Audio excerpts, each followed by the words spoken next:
अस्सलामुअलैकुम अहलियान नासिक, तमाम दोस्त, बुज़ुर्ग और अहबाब। मैं काजी अयाजुद्दीन इसामुद्दीन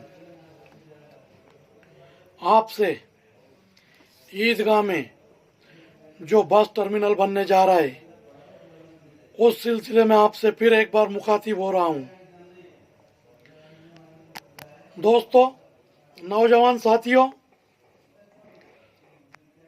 सर्वे नंबर 614, 625, 626, इसका टोटल एरिया है 66 एकड़। 1867 के महसूल के रिकॉर्ड से नमाजगाह यानी नमाज अदा करने की जगह, आज हम जिसे ईदगाह कहते हैं, शाहजहानी ईदगाह के नाम से हम जिसे जानते हैं, हमारे आबो अजदादों से पुरखों से चलते आ रही ईदगाह नासिक महानगर पालिका वहां पर अपना कब्जा जमाने जा रही है।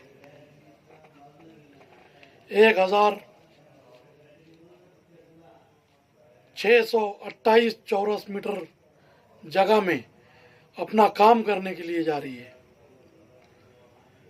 वक्तन फवक्तन हम नासिक महानगर पालिका के आयुक्त, नासिक के कलेक्टर साहब, रेसिडेंशियल कलेक्टर साहब, इनसे जाकर इस मसले पर मिले, उनसे बात की।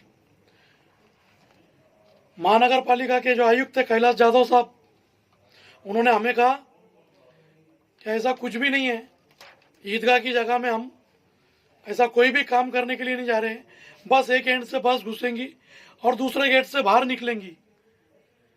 मैं आयुक्त साहब से पूछना चाहता हूं कि आयुक्त साहब, आप नासिक के मुसलमानों को, लोक प्रतिनिधि को तो एड़े में काट ही काट रहे हैं, लोक प्रतिनिधि यानी हमारे नगर सेवक, और हमें भी एड़े में काट रहे आप।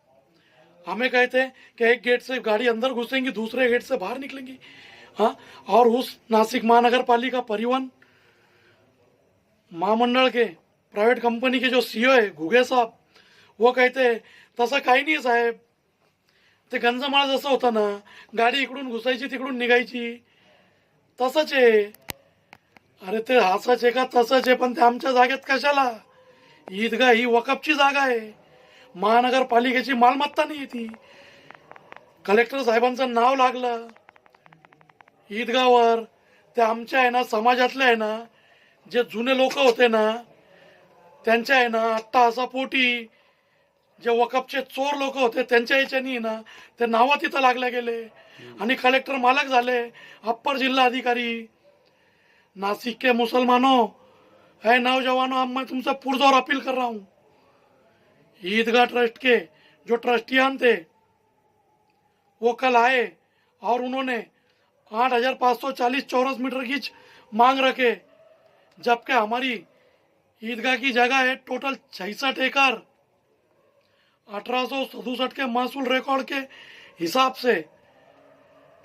और ये चेयरमैन सेक्रेटरी साहब कौन होते ईदगाह की जगह महदूद करने वाले? हाँ, इनको ये अख्तियार किसने दिया?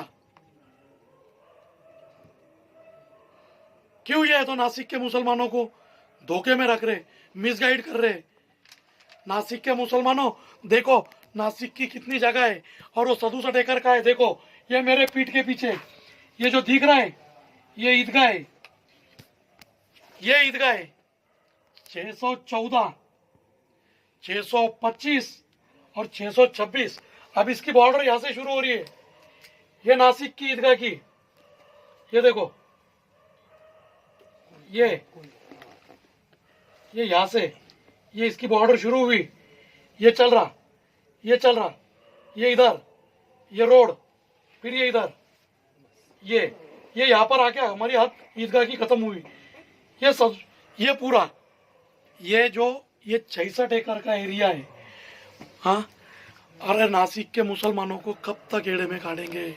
हाँ, मैं नासिक में जो जो भी वकफ चोर है उनको अलग ऐलान एक मैसेज अभी दे रहा हूं कि नासिक के वकफ चोरों, अब तुम होश में आ जाओ।